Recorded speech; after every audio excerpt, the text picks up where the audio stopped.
O som do clique da porta, às 2:30 da manhã, não era o som usual. Não era o baque resignado de quem chega cansado do trabalho, ou o ruído cuidadoso de quem tenta não acordar a casa. Era um som apressado, quase roubado, o som de quem está aliviado por ter terminado algo. Você conhece esse som? É aquele ruído seco que te faz sentar na cama, não porque o barulho foi alto, mas porque a intenção por trás dele parecia errada. Eu estava deitado na escuridão, sentindo o vácuo gelado ao meu lado, um vácuo que vinha se tornando constante nos últimos 6 meses. Um vácuo na cama, um vácuo na conversa, um vácuo no olhar. Eu pisquei, esperando os passos dela no corredor, mas eles não vieram imediatamente. Houve um silêncio pesado, tão denso que parecia apertar o ar nos meus pulmões. Onde ela estava? A desculpa de hoje tinha sido reunião de última hora com o fornecedor. A de ontem, ajudando a Sofia a organizar as contas. Sofia, a irmã dela, minha cunhada. Esse nome, ultimamente, ecoava mais na minha casa do que o meu próprio. De repente, a luz azulada e fraca do celular dela acendeu, vinda da sala. Eu vi a silhueta dela se mover, curvada sobre a tela, como se estivesse digerindo uma mensagem crucial antes de enfrentar o quarto. O corpo tenso, os ombros apertados. Aquilo não era cansaço, era segredo. A respiração começou a falhar. Não sei se foi o frio que me atingiu ou a onda de adrenalina que subiu pela espinha. Naquele momento, soube que a história que eu tentava ignorar não era mais uma suspeita vaga, era uma sombra real, espreitando na escuridão. Eu queria gritar, perguntar onde ela esteve e por que raios ela precisava se esconder do próprio marido na sala, mas o medo de estourar a bolha, de confirmar o pesadelo, me paralisou. Fiquei deitado, imóvel, escutando o coração bater forte, um tambor na escuridão, enquanto a luz do celular na sala finalmente se apagava. Minha esposa estava voltando para a cama, mas a distância entre nós nunca esteve tão grande. Se você já viveu a angústia de saber que algo crucial na sua vida desmoronou, mas não ter a coragem de olhar os escombros, você entende o que senti. Essa história que vocês vão ouvir não é apenas sobre traição, é sobre a forma mais perversa e íntima de deslealdade. É sobre descobrir que o amor que você achava que te sustentava se virou contra você.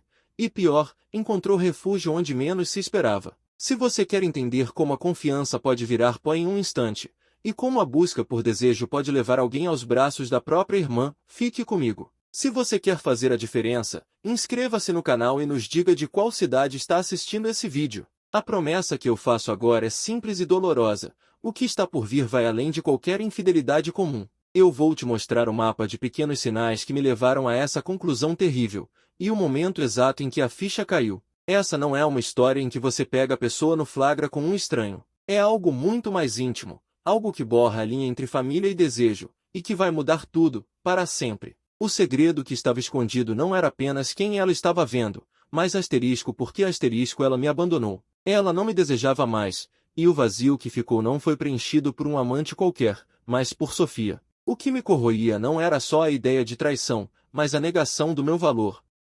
Ela me olhava com indiferença, como se eu fosse um móvel antigo que precisava ser limpo. A paixão havia morrido de forma lenta e cruel. As noites eram frias, os beijos eram secos, e a intimidade? Há meses, ela se resumia a um toque rápido na hora de dormir.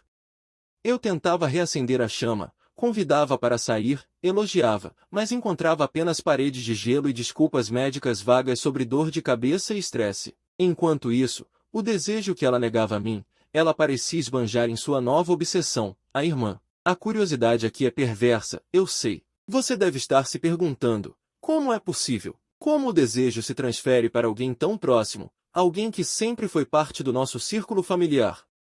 É essa reviravolta impactante que eu prometo revelar. Não é apenas a dor do chifre, é a destruição da estrutura familiar completa. A relação entre Laura e Sofia sempre foi próxima, a relação normal de duas irmãs adultas. Mas recentemente, essa proximidade se tornou estranha. Elas se falavam em códigos, tinham olhares cúmplices que eu não alcançava, e a desculpa de ajudar a irmã se tornou o álibi perfeito para qualquer ausência, por mais longa que fosse. Comenta aí se você já desconfiou de algo assim na sua vida. De uma mudança de comportamento que parecia inocente, mas que carregava um peso que você não conseguia nomear. Nós vivíamos em uma rotina que, vista de fora, era perfeita. Eu, engenheiro, ela, designer.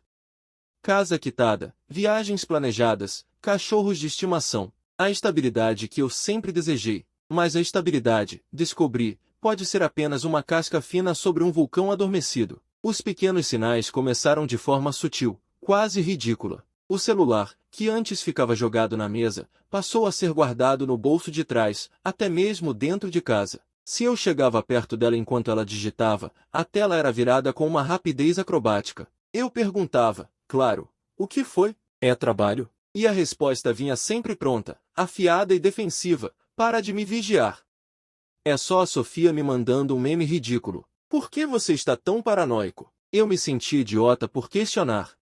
Afinal, era a irmã dela. Não um colega de trabalho, não um ex-namorado. Era a Sofia, que cresceu na nossa sala de estar, que passava o Natal conosco, que pedia dicas de jardinagem para mim. A minha confiança estava intacta, baseada em anos de história e na lógica de que certas barreiras não são cruzadas. Mas a desconfiança, mesmo assim, plantou uma semente minúscula. Será coincidência ou existe algo a mais? Eu tentava racionalizar. Talvez o estresse do novo projeto dela a estivesse deixando irritadiça. Talvez ela estivesse apenas sobrecarregada e precisasse de um refúgio. E esse refúgio era a irmã, a única pessoa que a entendia sem julgamentos. Eu queria acreditar nisso. Eu precisava acreditar nisso. Entretanto, o cenário mudava quando eu observava as interações. Antes, eu e Laura éramos um time. Agora, eu estava na plateia, vendo Laura e Sofia no palco. Os olhos delas se encontravam com uma frequência perturbadora. Havia um tom na voz de Laura ao falar com Sofia que não existia mais ao falar comigo,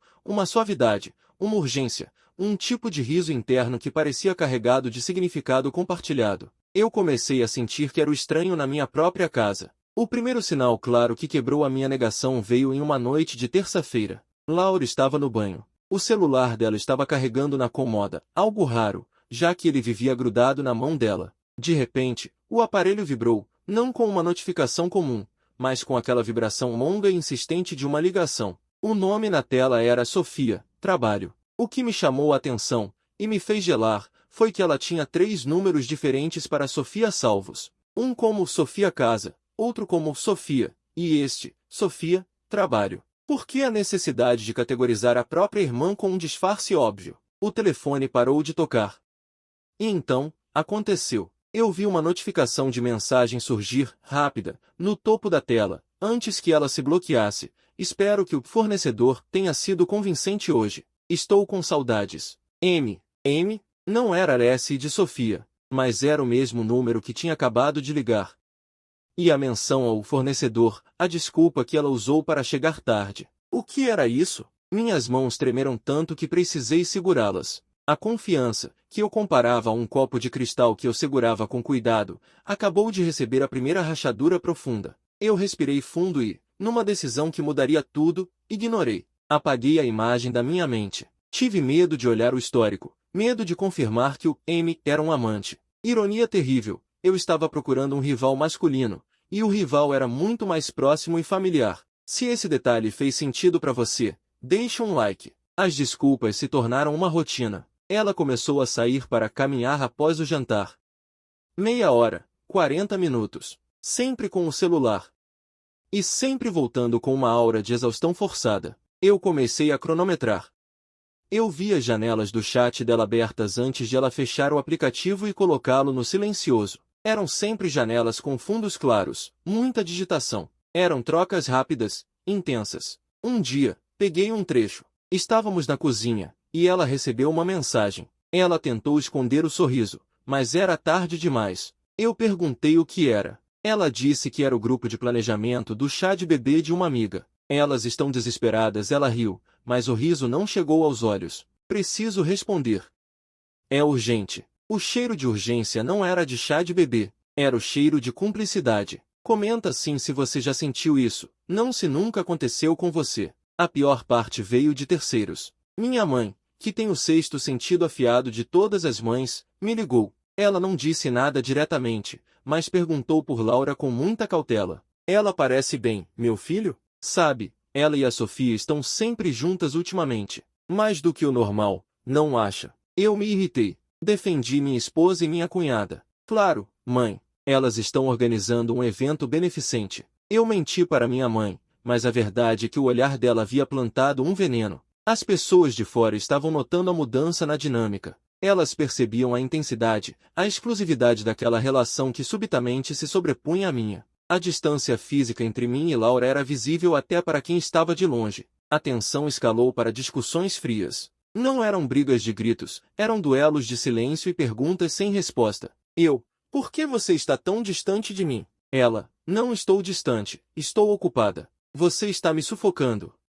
Não sinto que você me deseja mais. Você evita qualquer toque. Ela, meu desejo não é sua propriedade. Eu estou estressada. Se você não consegue entender isso, talvez o problema seja você. Essas palavras, afiadas como facas, me deixaram sem ar.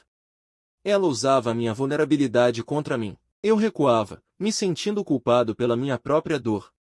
Eu era o marido carente e paranoico. Ela era vítima de um marido que não entendia o estresse moderno. Eu estava exausto. Eu tentei, pela última vez, me agarrar à imagem do nosso casamento, da mulher que eu amei. Pensei em terapia de casal, em uma viagem surpresa. Mas cada tentativa de aproximação era rechaçada. Eu só queria que ela me olhasse nos olhos e dissesse: é só estresse. Eu te amo. Vai passar. Mas o que eu recebi foi a indiferença. Então, na última sexta-feira, o universo decidiu que a negação tinha acabado. Foi um momento de total sorte, ou azar, dependendo do ponto de vista. Laura saiu de manhã cedo, dizendo que iria correr com Sofia e depois tomar café. Ela estava apressada, e na saída, deixou a carteira cair perto da porta. Fui pegar para ela, e quando inclinei o corpo, vi. O telefone dela estava sobre o aparador da sala, *desbloqueado*. Não estava na tela inicial. Estava aberto no aplicativo de mensagens. O nome no topo da conversa era Sofia M. Não era um M de Marta ou Marcelo. Era um M que ela havia usado em uma tentativa patética de disfarçar a identidade de Sofia, sua irmã. Minhas mãos pararam de tremer. Elas ficaram imóveis, frias, pesadas. O ar escapou do meu corpo. Eu não precisei rolar a tela. A última mensagem, a que estava no topo da visualização, era o clímax brutal da minha angústia. Era de Laura para Sofia M. E dizia: não aguento mais ter que atuar para ele. Ele não entende que o que eu sinto por você é real. Não é só desejo, é amor. A gente se vê no nosso lugar de sempre? Preciso do seu beijo antes de voltar para a farsa. A farsa. Eu era a farsa. Minha vida era o palco onde duas irmãs haviam decidido viver seu romance secreto. O choque não foi apenas pela traição, mas pela identidade do traidor.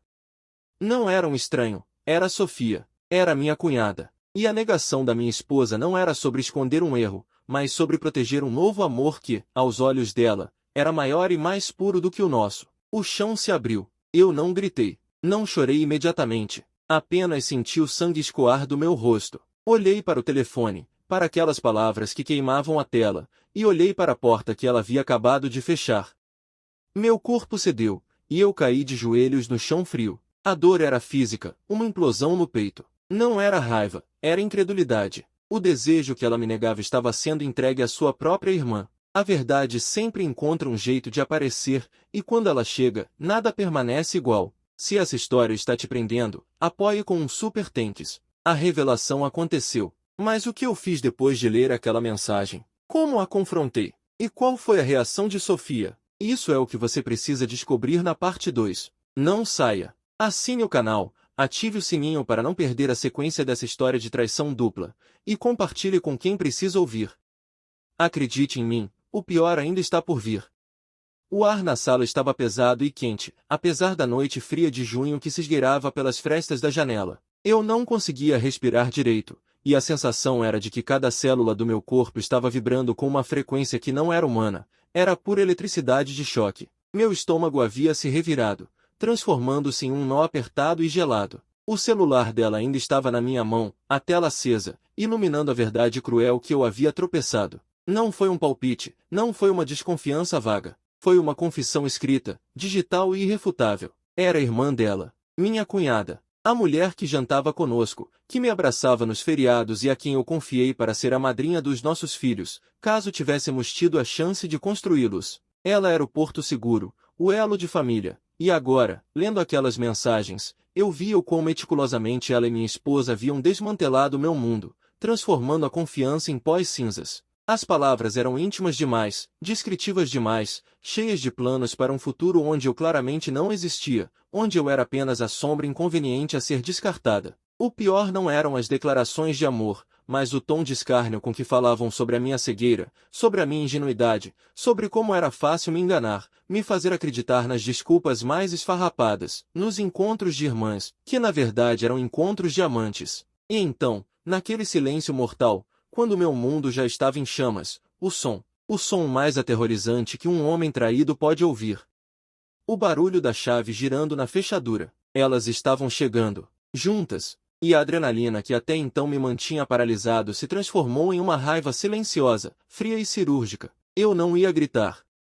Eu não ia implorar por explicações. Eu ia mostrar a elas que o jogo tinha acabado. E se você quer fazer a diferença, inscreva-se no canal e nos diga de qual cidade está assistindo esse vídeo. Eu precisava saber se a minha dor era sentida em todos os lugares, se essa traição era um mapa universal de sofrimento. A porta se abriu lentamente. Minha esposa entrou primeiro, sorrindo, um sorriso relaxado, talvez até um pouco culpado, mas ainda assim o sorriso da mulher que eu amava. Atrás dela, minha cunhada, com aquele brilho nos olhos que eu sempre interpretei como afeto fraternal, mas que agora eu reconhecia como satisfação predatória. Elas pararam na entrada da sala, percebendo que a luz estava acesa, percebendo a minha presença ali, parado como uma estátua de sal, com o celular erguido na mão. O sorriso da minha esposa se desfez em uma máscara de terror. Ela soube instantaneamente. Não houve necessidade de palavras. O pânico nos olhos dela era o reconhecimento de que ela tinha sido pega, e não o arrependimento pelo que havia feito. A irmã, no entanto, demorou um segundo a mais para processar. Aquele momento, aquele silêncio de 5 segundos que se estendeu por uma eternidade, foi o gancho emocional mais terrível da minha vida. Eu vi o segredo revelador dançando nos olhos das duas, o reconhecimento mútuo de que o castelo de cartas havia desmoronado. Eu não disse uma palavra, apenas estendi o braço e joguei o celular no chão, exatamente entre os pés delas. O som da tela rachando no mármore foi o último ruído quebrado de respeito que restava naquele casamento. O que estava escondido? O que ia ser descoberto? Estava ali, estilhaçado, mais visível, o meu futuro que elas roubaram. Minha esposa engoliu em seco. Ela tentou dar um passo em minha direção, a mão estendida, talvez para pegar o celular, talvez para tentar uma desculpa desesperada. Eu dei um passo para trás, e a repulsa física que senti ao vê-la foi como levar um choque. Eu a encarei, e então encarei a irmã dela, a mulher que eu confiei para ser família, e percebi a dimensão da reviravolta impactante que estava vivendo. Não era só a minha esposa que não me desejava mais, era minha própria cunhada que me via como um obstáculo a ser removido para ter o que era meu. Isso mudava tudo para sempre. Eu respirei fundo, forçando a voz a sair calma, sem a histeria que eu sentia borbulhando em meu peito. Eu precisava ser digno, mesmo que elas tivessem sido vis. Eu li tudo, eu disse, e minha voz saiu rouca, quase irreconhecível. As mensagens, os planos, as piadas sobre o ingênuo que financiava os encontros de vocês. Minha esposa começou a chorar, um choro instantâneo e performático, que antes teria me quebrado, mas que agora só me causava náuseas. Amor, não é o que você está pensando, nós podemos explicar.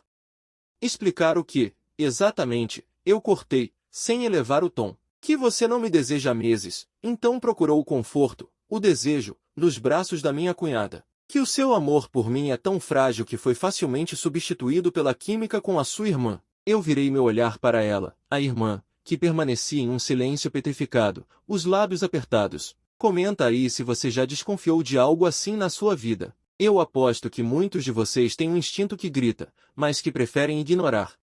Eu ignorei o meu até o último instante. A cunhada, que se chamava Laura, finalmente encontrou a voz, e o que ela disse me atingiu com a força de um soco. Você nunca a fez feliz, meu nome. Você era confortável. Eu sou a paixão que ela sempre quis. Naquele momento, eu não estava apenas enfrentando uma traição conjugal, eu estava enfrentando a destruição da minha identidade masculina e emocional. Minha esposa, Clara, se agarrou ao argumento da cunhada como um bote salva-vidas. É verdade, Clara sussurrou, a voz carregada de falsa mágoa. Eu tentei, eu juro que tentei, mas eu olhava para você, para a nossa rotina, para a nossa vida previsível, e sentia um vazio. Laura me entende de um jeito que você nunca entendeu. Era o aprofundamento do problema. Eu a via em sua rotina normal, voltando do trabalho, jantando, vendo filmes, mas as pequenas pistas de estranheza agora se encaixavam, as mensagens apagadas que eu sempre pensei serem trabalho, as desculpas repetitivas para passar a noite na casa da irmã, ajudando com os papéis,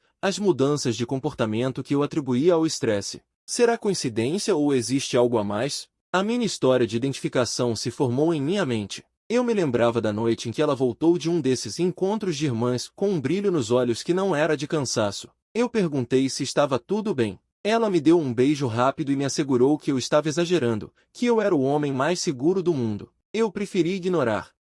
Eu vivia no contraste de dois cenários, a confiança intacta, onde a vida era tranquila e familiar, e a confiança abalada, onde cada detalhe, cada sorriso, cada atraso de 10 minutos, virava motivo de dúvida. Eu me coloquei no lugar do personagem que tinha sido, o bobo, e eu sei que o neurogatilho de empatia está ativado agora, porque o público se coloca no lugar do personagem que é traído por quem menos espera. O veneno estava em casa, debaixo do meu nariz. Eu me lembrei do primeiro sinal claro, aquele que deveria ter me acordado. O silêncio no celular. Ela costumava deixar o celular na mesa, de cabeça para cima. De repente, ele estava sempre virado para baixo, sempre no silencioso, sempre na mão, mesmo dentro de casa. Eu perguntei. Ela disse que era o excesso de notificações do trabalho. Eu acreditei. Como um tolo, eu aceitei a desculpa mais fácil, porque o medo da verdade era muito maior.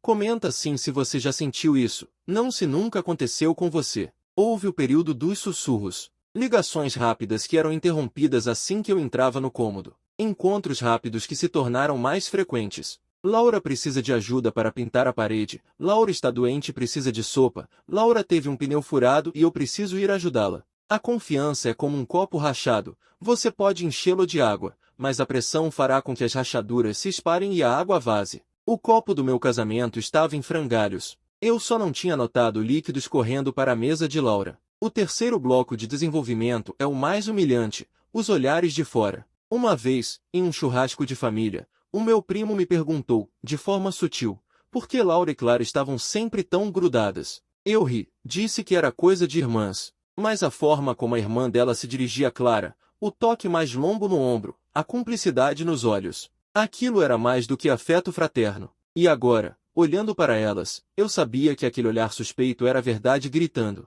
Se esse detalhe fez sentido para você, deixe um like. Nós tivemos discussões, perguntas sem resposta. Eu perguntei a ela se ela estava feliz. Ela dizia que sim, mas os olhos dela diziam não. Eu tentei acreditar no amor que juramos ter, na vulnerabilidade de quem prefere ser enganado a aceitar o abandono. Eu tentei abraçá-la mais, beijá-la mais, tentar reacender a chama, mas eu estava beijando uma estátua fria, porque o calor dela estava sendo direcionado para outro lugar, para outro corpo, um corpo que era da sua própria carne. E agora, a culminação. A revelação não foi um sussurro, foi uma bomba atômica. A postura de Laura se endureceu. Ela estava pronta para a guerra. E o que você vai fazer, meu nome? Ela desafiou, os braços cruzados. Chorar?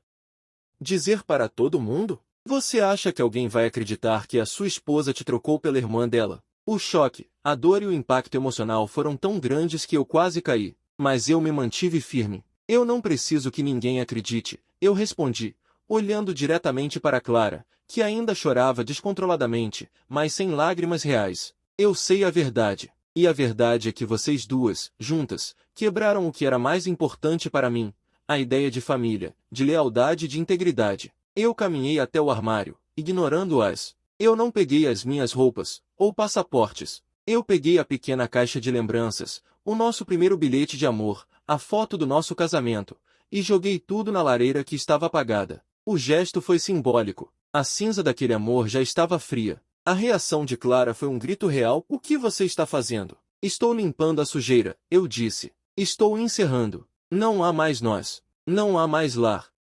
Vocês podem ficar com a casa, com os móveis, com o que vocês quiserem, mas eu nunca mais vou olhar na cara de vocês. A negação dela se transformou em raiva. Você não pode me deixar por causa disso. Eu ainda te amo, só que de um jeito diferente. Não, Clara, eu disse, sentindo o peso da cena. Eu estava esgotado. O amor não usa a mentira como intermediário. E o desejo não se encontra escondido, de forma clandestina, nos braços da sua própria irmã. Isso não é amor diferente. Isso é egoísmo e crueldade. O silêncio voltou, desta vez definitivo. Laura se aproximou de Clara, colocando a mão no ombro dela, o gesto de conforto que elas compartilhavam, agora exposto e vulgar.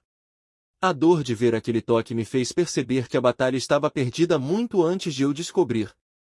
Se essa história está te prendendo, apoie com um super thanks. O que vai acontecer agora? A decisão foi imediata. Eu peguei a minha carteira, as chaves do carro e vesti o casaco. Eu não levei mais nada. A minha partida não seria um ato de vingança, mas um ato de autopreservação. Eu vou embora agora, declarei, parando na soleira da porta. Vocês têm 24 horas para saírem daqui. Eu vou iniciar o processo de divórcio amanhã. O que eu quero de volta não é material, e vocês nunca poderão me devolver o meu respeito por vocês. Olhei para Laura uma última vez, e ela parecia vitoriosa. Isso era o que mais doía. Ela conseguiu o que queria. Ela não procurou amor, ela procurou domínio. Você me traiu, eu disse para Clara, o rosto pálido. Mas você me traiu com a pessoa que era minha família. Você me ensinou que não se pode confiar nem naqueles que compartilham o seu sangue. As consequências da revelação foram imediatas. Eu deixei a casa naquela noite, dirigindo sem rumo pelas ruas frias da cidade. A sensação de deslocamento era total. O casamento estava acabado, a família estilhaçada e a minha visão de mundo estava irremediavelmente distorcida. A decisão de separação era a única possível. Não havia perdão para a profundidade daquela traição. Eu não podia voltar para a incerteza de uma vida onde eu seria sempre a piada interna de duas pessoas que deveriam ter me amado. A mensagem final que levo é sobre a confiança e as escolhas. Nós escolhemos em quem confiar, e arcamos com as consequências quando essa escolha se prova catastrófica. Eu fui ingênuo, sim, mas a culpa do crime não recaí sobre a vítima. Recaí sobre quem impunha a faca da mentira. Eu perdi uma esposa e uma cunhada, mas eu ganhei a minha liberdade, mais importante, o meu amor próprio. Eu aprendi que o silêncio é o terreno fértil da traição, e que as pessoas mais próximas são, muitas vezes, as mais perigosas, porque elas sabem exatamente onde atacar. A partir daquele dia, eu não era mais o ingênuo de quem elas zombavam. Eu era um homem reconstruindo a si mesmo, tijolo por tijolo, aprendendo que o final feliz não precisa necessariamente envolver outra pessoa. Às vezes, o final feliz é apenas a paz de estar sozinho. A verdade sempre encontra um jeito de aparecer, e quando ela chega, nada permanece igual. Se essa história tocou você, inscreva-se no canal para mais reflexões, compartilhe este relato com quem precisa ouvir essa mensagem de força, e se puder, apoie o canal com um super thanks para que possamos continuar a contar histórias que nos ensinam sobre a complexidade das relações humanas. O fim de uma ilusão é o começo da sua vida real.